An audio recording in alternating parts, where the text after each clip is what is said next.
Good evening. This is the QTV Nightly News coming to you from our studios on Keraba Avenue, and I am Asma Uba. Thanks for joining us. Here are the main news headlines. President Adama Barrow left Banjul on Monday for his constitutionally mandated 17-day tour of the country, starting from the provinces. The Minister of Finance and Economic Affairs, Sidi Keita, on Monday presided over the official signing ceremony of the Gambia European Union's €40 million budget support to the Gambia. Today, November 20th, is World Children's Day, which commemorates the Declaration of the Rights of the Child by the UN General Assembly. On this day in 1959, this year's theme is For Every Child, Every Right. 17 local food processors in the Lower River region have received food processing equipment and machines through the International Trade Center in partnership with the Gambia Association of Local Government Authorities. Those and other stories coming up. Do stay tuned.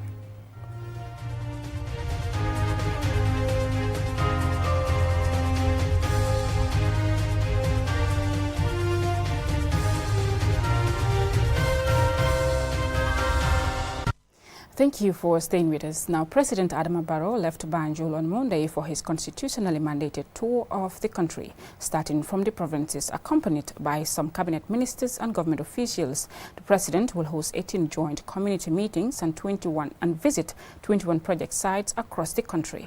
Mamadou Lamin Choi has more. On Monday afternoon, the presidential motorcade departs #1 Marina Parade. The roads are cleared for the president, who is commencing a nationwide tour that is constitutionally mandated for at least twice a year. As he starts his nationwide journey, President Adama Barrow is seen off and greeted by a fanfare of well-wishers and supporters. As the North Bank region is the first to host joint meetings on this tour, the president and his entourage are at the Banjul Ferry Terminal, ready for departure. The Vice President and some security chiefs are present to see off the head of state.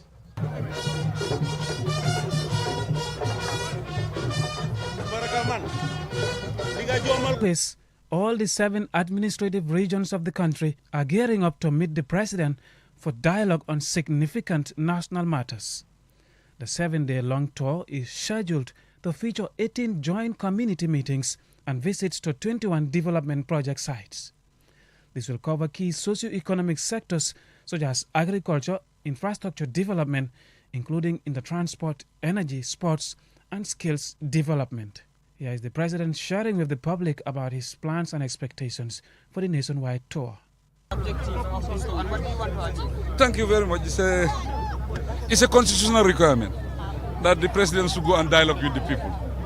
Basically, that's what we are going to do, to dialogue with the people. But we are going to have to listen to them. We listen to them, then we know what is their problem. And we'll address them and we'll tell them what is our policies also going forward. We are very much excited, full of energy, because we think the last meet the people we made a lot of promises. And I think most of our promises have taken place and most of them are ongoing. And I think we are fulfilling the demands of the people.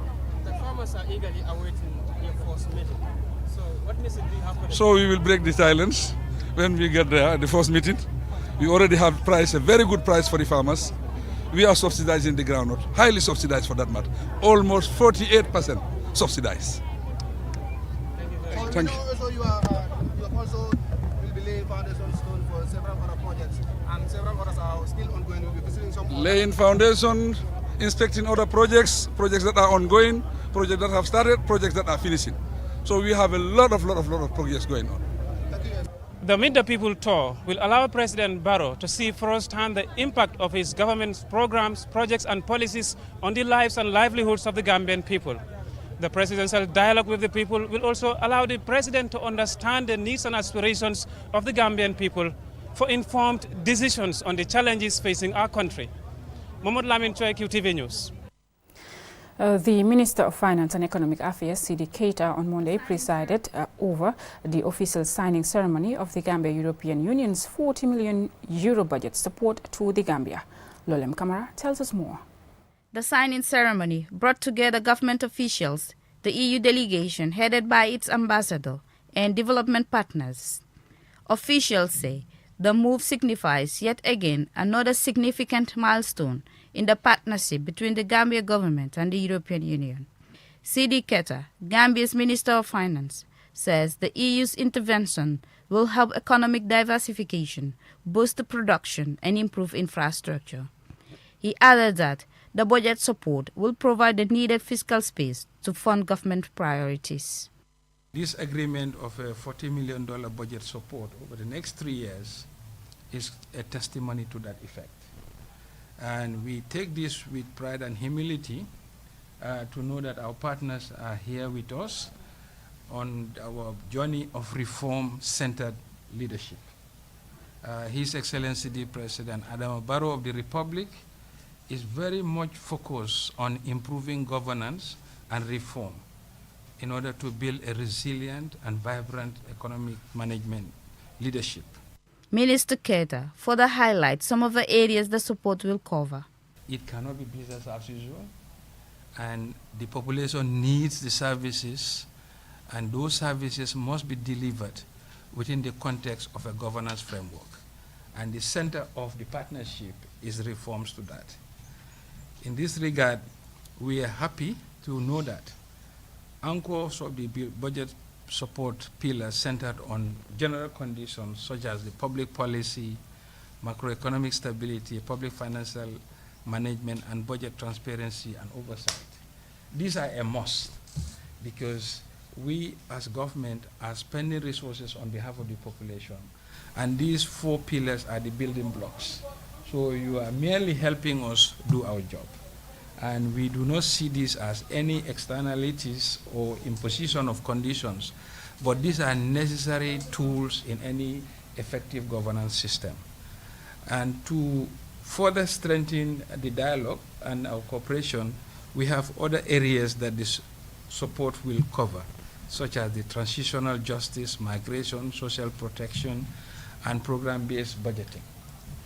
Corrado Pampaloni, EU's ambassador to the Gambia, points out that EU's collaboration with the Gambia government has been instrumental in fostering positive change since inception of their partnership. He then elaborates on this particular agreement.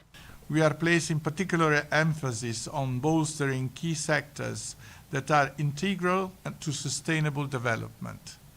In the spirit of this agreement, we place particular emphasis on various reform processes initiated by the government of the Gambia since 2017. These include, among others, the strengthening of the foundation of justice through the implementation of the recommendation from the Truth, Reconciliation and Reparation Commission. Minister Keita thanked the European Union on behalf of the President and gave the assurance that the resources will be put to good use for the development and well-being of the people. For QTV News, Slowly M. Kamara.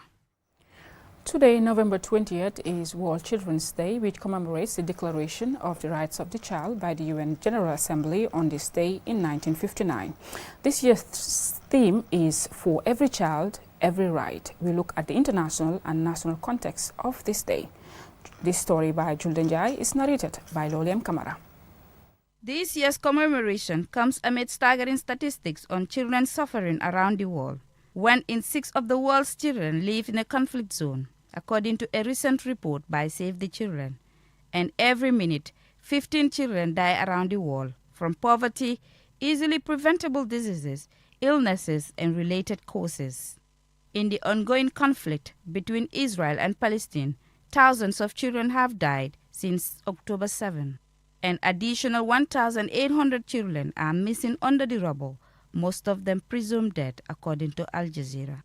Since May 2023, 148 children have been killed or injured in Ukraine, bringing the number of child casualties since the escalation of war on 24 February last year to more than 1,700, according to UN data. This includes 545 deaths, with 24 children killed this summer. Less well known and often described as the forgotten conflict is the situation in the Democratic Republic of Congo. The UN calls it the epicenter of child suffering as the country tops the world list of grave violations against children. In the numerous conflict zones in Africa, in Europe and Asia Pacific, the situation is intensifying according to the Global Peace Index.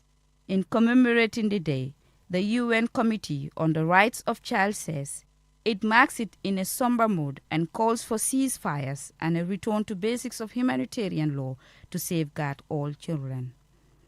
The statement adds, and I quote, "World Children's Day has generally been regarded as a day to celebrate the gains made since the United Nations adopted the Convention on the Rights of the Child in 1989. But decades on, it has become a day for mourning for the many children who have recently died in armed conflict." End of quote. Well, the Gambia is no exception to this global predicament, as it is ranked 137th out of 172 countries in the 2020 World Bank Human Capital Index. This rating implies that Gambian children are likely to accomplish only 40% of their overall potential in their working lives. Despite laws to address this problem, the Gambia continues to register an average 30% annual increase in child labor. However, recently, the government, NGOs and partners have made efforts to address child labor and exploitation. In March of 2021, child protection actors gathered to validate a newly developed standard operating procedure for vulnerable children in the Gambia. It aims to harmonize the work of social workers and contribute to strengthening the national child protection system. And in February of this year, Child Fund the Gambia launched a 3-year pilot project dubbed School-Based Violence Prevention to stop violence against children in schools. The School-Based Violence Prevention Project aims to tackle and reduce violence, particularly against girls, and create safe and conducive environment for children's well-being and education, enabling them to strive for excellence. For QTV News, Lola M. Kamara. That story will take us to a commercial break, but when we return, we have more local as well as sports news stories for you. Don't go away. Trade Fair is back at the Independence Stadium. The Gambia Youth Chamber of Commerce, in collaboration with the Gambia Women Chamber of Commerce, presents 5th edition of National Youth and Women in Agribusiness and Tourism Trade Fair 2023. We are going bigger with variety of amazing products from remarkable youth and women entrepreneurs from the Gambia. We will also be hosting vendors from Senegal, Mali, Nigeria, Benin, and Burkina Faso to leverage the AFCFTA's 1.6 billion free market opportunities. Part of side events include innovation competition, youth and women's day celebration, music and cultural performance, among a host of other entertainment activities. Book a stall today and showcase your business from the 1st to 25th of December 2023. You heard me right. A whole 25 days of sales and networking at the Independence Stadium, Bakau. For further inquiries, call us on 368-5556 or 203-1080. Better still, 520045.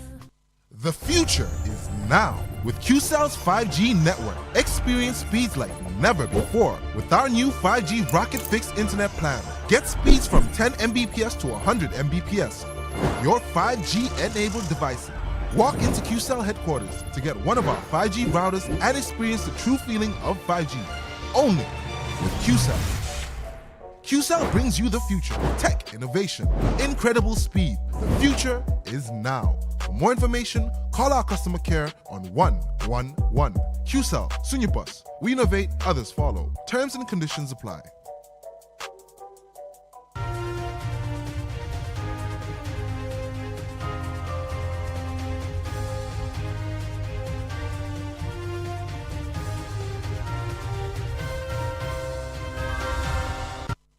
Welcome back. If you're just tuning in, you're watching QTV News, and I'm Asma Uba. Now, 17 local food processors in the Lower River region have received food processing equipment and machines through the International Trade Center in partnership with the Gambia Association of Local Government Authorities. Our regional correspondent, Bakari Balde, attended the handing over ceremony and he filed this report. The equipment and machines were presented as part of the Improving the Livelihoods of Vulnerable Women and Youth around the Senegambia Bridge project. The equipment will enable the beneficiaries to produce high-quality and nutritious food products that meet food safety standards and regulatory requirements. The grant support further seeks to enhance the capabilities of local food processors to scale up their production and meet market demands, support income generation, job creation, and economic growth. Yus Fakeda is the International Trade Center's technical advisor. We are supporting food processing because we have seen that it's an opportunity to change the lives of so many young Gambians. It is a market that is not fully tapped in. So we partnered with Gambia Horticultural Enterprise to train young Gambians, young local food processing entrepreneurs in North Bank and LRR, about 30 of them. And they have successfully completed the training. And as part of the journey, we are also going to provide them with equipment. Ibrahim Drame, the Deputy Governor of LRR, outlined the expectations from the beneficiaries. Make sure that you are serious in your training, because if you are not trained properly, you may not be able to use the equipment properly.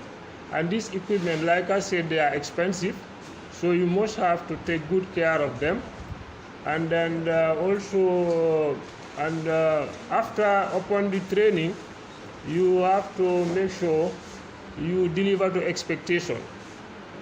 Food is everybody's business, so that one has no boundary. So you have to be very, very clean and neat if you have to supply people. Almamo AKCC, the Vice Chairman of Mansakongo Area Council, commended the International Trade Center for the support. We want to welcome you all to these important meetings. The purpose of this gathering here is the handing of materials to Mansakongo Area Council from our genuine partners. We just want to reassure our partners that the material given to us here will be used in its purpose as it is meant for. Fatuba, proprietress of Munyager restaurant in Jarasoma, applauded ITC for the support and implored the beneficiaries to utilize the equipment appropriately. My fellow women and youth, let us make the best uses of the support that they are giving us. Not only the support, but also what we are learning. Either they give us the material or they give us fund or anything for us to start the work. Even though without giving us cash, but what we learn there should give us the capability to do. You should show them that yes, you can do it. The International Trade Center is a joint agency of the United Nations and the World Trade Organization, focusing on developing the export capabilities of small and medium-sized businesses in developing and transition economy. Beneficiaries said the equipment support will greatly help improve their businesses. Bakari Balde, QTV News. That story by Bakari Balde will take us to sports news.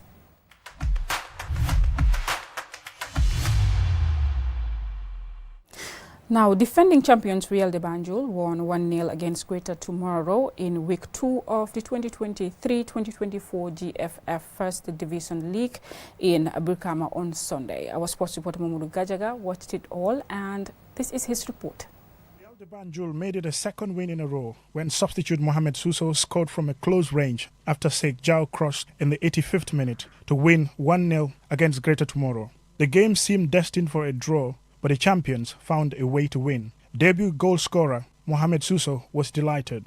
We want to go second. Yes, first year so I'm very happy to score my first goal in Real de Banjul. Yeah, my thanks to my players, a coach members, no am telling amni. Same goal we go to soon as time coach more motivate. Wow, no hope.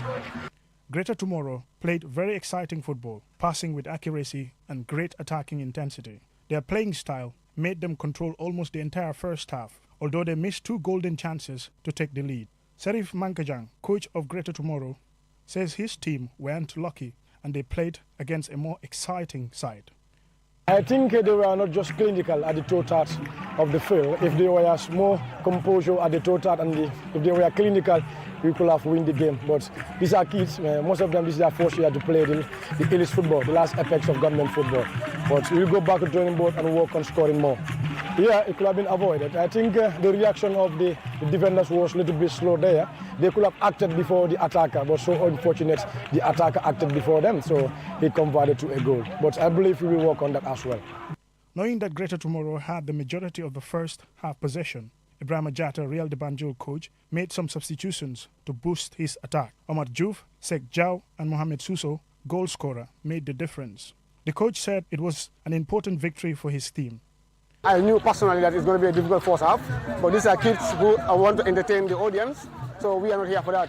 We are here for the maximum 3 points. We knew when we come in the second half, if we can draw them in the first half, second half we're going to carry the game, and rightly so. It was what happens in the 9 minutes of the game. It's your substitute, Mohamed Suso, who did the difference. Tell us, you must be a proud coach. Absolutely, yes. I am a proud coach because these are kids who are competing to be on the starting lineup. So him coming from the bench and making the difference tells us that he can be in the starting lineup. This Real de Banjul's second win in a row after opening their title defense against Fortune last weekend with a 2-0 victory. Greater Tomorrow won their league opener against Armed Forces 2-1. They will be looking to bounce back in their derby match against newly promoted Bombarda next weekend. Mamudu Gajaga, QTV News. Okay, before we go, just a reminder that Gambia lost 2-0 in the African Cup of Nations against Cote d'Ivoire. Okay, that's it for the news. But before we go, a recap of the main news headlines. President Adama Barrow left Banjul on Monday for his constitutionally mandated 17-day tour of the country, starting from the provinces. The Minister of Finance and Economic Affairs, Sidi Keita, on Monday presided over the official signing ceremony of the Gambia European Union's €40 million budget support to the Gambia. Today, November 20th, is World Children's Day, which commemorates the Declaration of the Rights of the Child by the UN General Assembly on this day in 1959. This year's theme is For Every Child, Every Right. 17 local food processors in the Lower River region have received food processing equipment and machines through the International Trade Center in partnership with the Gambia Association of Local Government Authorities. Well, that's all we have for you on this news bulletin. Join us again at 10 p.m. for more news. Thanks for watching and have a great evening.